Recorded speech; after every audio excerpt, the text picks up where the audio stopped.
New lady came from Queens. Somebody abandoned her at the Queens Farm Museum. It's a great place, but they can't take in strays. She looked rough. We were pretty sure she'd been through something terrible, but she was plucky, she had gumption, and she seemed ready for her new life in the Catskills. The thing is, when you introduce a new hen to an established flock, you have to do it gradually or violence will ensue. Which is why New Lady's locked up in the old shabby coop while everybody else luxuriates in the fancy new one. Not that she showed any inclination toward wanting to mix particularly, but eventually it had to happen. We set up a pen after just a couple days in the nice coop where she sort of got semi-protection and some freedom if she should choose to take advantage of it. There were foibles, the frozen water, my fault. Pigeon Lady was around then, and she was the first to investigate. I have a theory about this. Pigeon Lady had always seemed content at the bottom of the pecking order. Very little responsibility. Who is this new lady? Is she going to try to take that spot?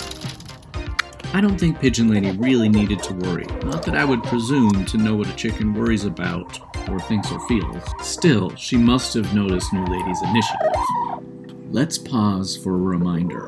The pecking order is not fixed, not static. It's fluid. The hens jostle for position. Somebody gets stronger, somebody gets older, somebody finds some prey, a big worm, maybe a snake.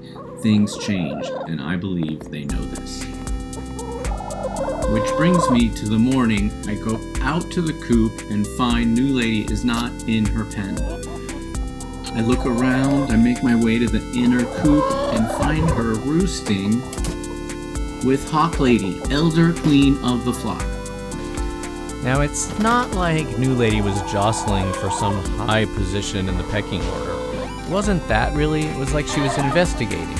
But nonetheless, she started to get bullied more and more. Not nice. Not nice, but she knows how to protect herself.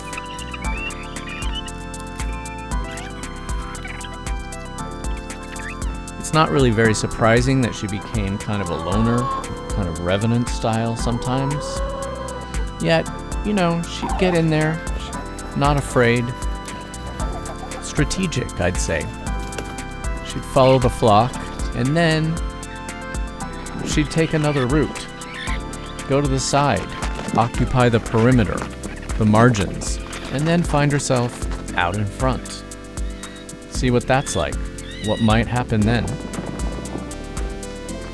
She's very good in snow. New Lady is a trooper. Again, on the perimeter. Sometimes the smartest place to be. Check this out. On this day, I became sure that New Lady would be just fine because she was parkouring over the backs of her sister hens. The ones who bully her.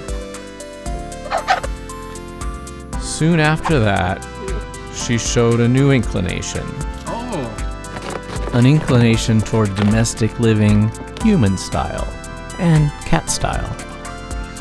And she was very confident about it. She'd look in the window, expect me to open the door, and of course I would. It led us to believe maybe she'd been somebody's pet, and whatever terrible thing had happened to her had happened then. She went right for the cat food. She starts cleaning it up all over the floor, which seemed pretty good to us, so long as she didn't poop. We were pretty happy with her eating stray cat food. Clifford was checking her out. Maybe a little uncertain, hard to say. Before long, she graduated to walking right onto the carpet, across the middle of the house, into Cordelia, who honestly seemed to enjoy it.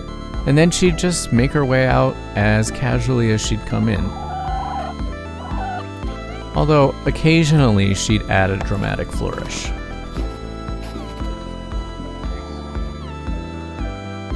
I mean, good flying, right? Here's some good jostling. Again, on the perimeter. Not worth it, I guess. Looking on, trying to get some birdseed, that's what's happening there. New Lady, we learned, was simply not a joiner. She doesn't operate according to the rules or norms of the crowd. And like all rebels, she was capable of surprises. See, we didn't know if she'd ever lay an egg. And here she is squeezed in with Opal Lady, who with her sister Tawny dominates the flock. And New Lady's been laying ever since.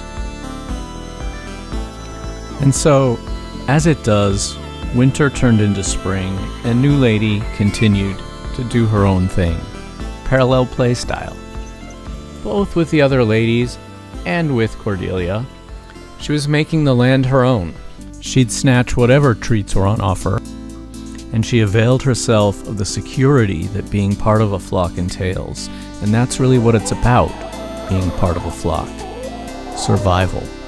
She didn't exactly get cozy with her sisters, but she ensconced herself well enough that she'd have a fighting chance should a fox or mink show up. Not that fear's really her thing.